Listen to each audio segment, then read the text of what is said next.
زما معزز قابل احترام واجب الاحترام دا مدرسة اسلامیہ للعلوم النبویات طلباء کرام اساتذہ کرام استاذ محترم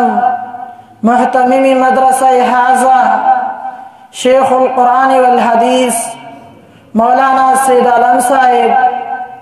اور دغرنگی استاذ محترم شیخ القرآن فخر شانگلا حضرت مفتی عرفان اللہ صاحب اور دا مدرسی سرا تعلق لرنکو طلباء کرامو السلام علیکم ورحمت اللہ وبرکاتہ. نن چې کومه موضوع مال راکړې شوې ده هغه ډېره طویله موضوع ده، ډېره اوږده موضوع ده، لیکن د وخت د اختصار د وجې نه زه یو څو الفاظ د استادانو د حکم مطابق تاسو ته پیش کول غواړم. هغه موضوع د منځ ما ستاسو په مخ کې د الله رب العزت د کتاب قرآن مجید نه یو آیات ولوستلو او د جناب رسول الله صلی الله علیه وسلم د احادیث مبارکو نه یو حدیث می ذکر کو.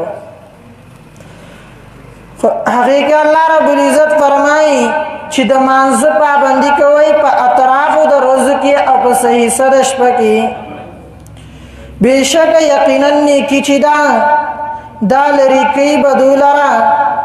او دا نصیحت ته د پاره د نصیحت اخیستونکو. زما عزتمندو منځ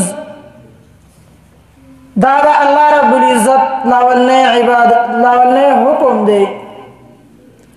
کله چې انسان کلمه د شهادت ووایي اشهد ان لا اله الا الله واشهد ان محمدا عبده ورسوله نو د اسلام دایره ته داخل شو او د باندې لاولنی حکم د الله رب العزت قرآن مجید کی فرمایي او د حدیثو د نبی علیہ السلام نه ثابت دي چې هغه منځ دی په د باندې فرض شو. په مسلمانانو باندې 15 منځونه فرض شوي دي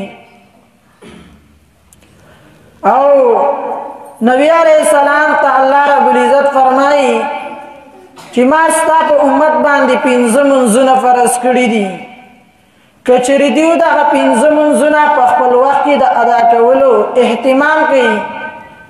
نو په ما باندې د دوی دا ذمه داري ده چې دوی به جنت ته داخلوم او د حدیث قدسي دی. زما عزتمندو منځ دا د اسلام اهم رکن دی. دا په اسلام کې ډېر غټ حیثیت لري او حدیث کی راضی جناب رسول الله صلی الله علیه وسلم فرمایي چې منځ په اسلام کې داسې حیثیت لري لکه څنګه چې انسان په جسم کې د انسان په بدن کې سر حیثیت لري. یعنی مطلب د دې حدیث دا دی چې یو سړی هغه د سر نه بغیر ژوندی نشي پاتې کېدلی نو دغه رنګې اسلام بغیر د مونږ نه نشي پوره کېدلی. یعنی دغه سړی بیا مسلمان نشي کېدلی چې څوک مونږ نه کوي. زما عزتمندو معاشره کې موږ تاسو سوچ او فکر وکړو. موږ په معاشره کې سوچ وکړو چې موږ تاسو د الله رب العزت دا حکم څومره منلی دی، موږ په دې باندې څومره عمل کړی دی. زموږ معاشره کوم طرف ته را روانه ده، زموږ نوجوانان کوم طرف ته روان دي. زما عزتمندو ځکه خو د الله رب العزت د طرف نه په موږ تاسو باندې عذابونه را روان دي. دا زموږ او ستاسو خوش نصیبی ده چې حضرت محمد صلی الله علیه وسلم دعاګانې کړي دي او دا امت په یو ځای باندې نه هلاک کیږي. کنه د امت او په دې دور کې چې کوم حالات شروع دي کوم نافرمانی چې د الله د حکمونو کیږي داسې نافرمانی مخکې امتونو کړې وه قرآن ګواه دی قرآن کې الله رب العزت واقعات ذکر کوي سوره هود کې د ټولو انبیاء واقعات الله ذکر کړي دي چې چا زما خبره نه ده منلې نو هغه زما استاد ورته ما لګري د هغې خبره نه ده منلې هغې دغه انجام و زما عزتمندو نن دور کې موږ تاسو سوچ وکړو او فکر وکړو د شیطان هغه ډیوټي ختمه شوې ده خو خامه د عبادت نه شیطان خلق منع کوو وس انګریز وس کفار یو داسې څیز راوښتلی دی چې هغې ته موبایل ویلی شي هغې ته انټرنیټ ویلی شي هغې ته فیسبوک ویلی شي هغې زموږ نوجوانان نسل تباه کو هغې د خپل اهم عبادت د مونځ نه پاتې کړل ټوله شپه ټوله ورځ به فیسبوک کې لګیا وي او د الله رب العزت د جومات د طرف نه اواز شي حی علی الصلاة حی علی الفلاح مانځه طرف ته راشئ کامیابۍ طرف ته راشئ او زه به لګیا یم په فیسبوک کې پوسټونه به ورکوم زه به لګیا یم په فیسبوک کې به بېحیي څیزونه ګورم زه به لګیا یم په فیسبوک کې به مصروف یم او د الله د دربار نه به ماته اواز کېږي حی علی الصلاة حی علی الفلاح ای انسانه کامیابۍ طرف ته راشه ای انسانه مونځ طرف ته راشه ای زما بندار زما کور ته راشه خو ما او تا هغه به په موبایل کې مصروف یو کله به پوسټونه کوم چې هیپي نیو ایئر کله به پوسټونه کوم چې دا کار وشو دا کار وشو حالانکه زما عزتمندو منګه تاسو د عیسوي په حساب سره د انګریزي تاریخ مطابق منګه د نوي کال خوشحالیانې کوو منګه د هغې مطابق پوسټونه ورکوو موږ ته دا پته نشته چې اسلامي هجري څه ده موږ ته د اسلام هغه تاریخ چې کوم دی زموږ ستاسو هغه موږ تاسو ته نه دی معلوم او بیا موږ تاسو سوچ وکړو زما عزتمندو چې دا یو کال تېر وته ته چې وایي هیپي نیو ایئر دا یو کال چې تېر وته ما په دې کې د الله رب العزت څومره حکمونه منلي ما په دې کې د جناب رسول الله صلی الله علیه وسلم د زندګۍ مطابق زندگی تیره کړې ده او که نه ده تیره کړې که ما او تا د الله حکمونه د الله رب العزت اهم حکم مونځ کړی پر ټول کال کې ما تا نه نه قضا شوی او ما تا د جناب رسول الله صلی الله علیه وسلم د زندګۍ مطابق زندگی تیره کړې نو دا بیا ستا دپاره هم هیپي نیو ایئر دی دا بیا زما دپاره هم هیپي نیو ایئر دی دا بیا د خوشحالۍ دی او که دا نه پر خپل ګریوان کې لږ غونډه کې سوچ وکړو خپل پر ګریوان کې لږ غونډه کې سر ښکته کړو او سوچ وکړو چې ما په دې کال کې د الله رب العزت څومره احکام مات کړي دي عزتمندو ما د الله رب العزت کوم حکم مات کړی دی ما منځونه نه دي کړي ما دغه رنګې د جناب رسول الله صلی الله علیه وسلم د زندګۍ مطابق زندگی نه ده تېره کړې نو بیا زما ستا دپاره هیپي نیو ایئر نه دی په دې باندې بیا ما تاله خفقان پکار دی په دې باندې ما تاله سوچ پکار دی چې کاش دا 2020 لاړو دا بیا نه راځي اوس 2021 شروع شو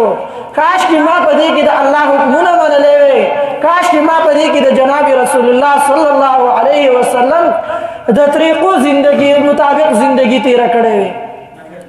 زما عزتمندو راځم خپل موضوع لا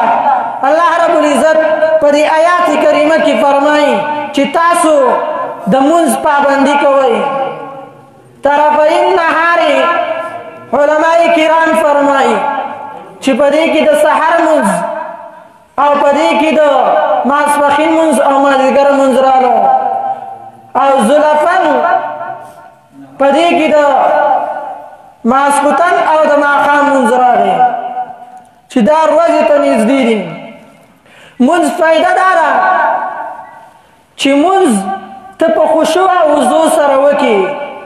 الله رب العزت فرمایي ان الصلاه تنها عن الفحشاء والمنکر. منځ داسې عبادت دی چې دې سړی د بې حیایۍ نه منع کوي، دې سړی د دغه نه منع کوي، د غلطو فعلونو نه منع کوي. د جناب رسول الله صلی الله علیه وسلم نه یو صحابي تپوس وکړو، د جناب رسول الله صلی الله علیه وسلم نه تپوس کوي چې یو سړی منځ کوي هغه بیا هم د غلطو کارونو نه منع کیږي، نو د دې څه حالات دي؟ نبی علیه السلام فرمایي د دې دا منځ اړو مونږ نه دی، د دې دا منځ داسې بیا نه دی چې الله رب العزت ته ولاړ دی او د پکې سوچ بل طرف ته دی، دا ځکه الله رب العزت ته قبول نه دی. و یو امام هغه مخکې منځ کولو په مانځه کې خطا شو، مانځه کې خطا شو، 3 رکعات یې وکړل، سلام یې وګرځاو. شاته نه ورته یو مقتدي आवाज وکړو چې اے استاد جی تا خدا منځ 3 رکعات وکړو، هغه یې ما 4 رکعات کړې دي، نه هغه نه 3 رکعات دي کړې دي. خکلک شو، نو دا قاری صاحب ورته وایي چې ته ماته څنګه وایي چې تا 3 رکعات منځ کړل، دومره کلک شي؟ هغه یې ګوره قاری صاحب زما 4 دکانونه دي، اما په یو رکعت کې د یو دکان حساب کړ،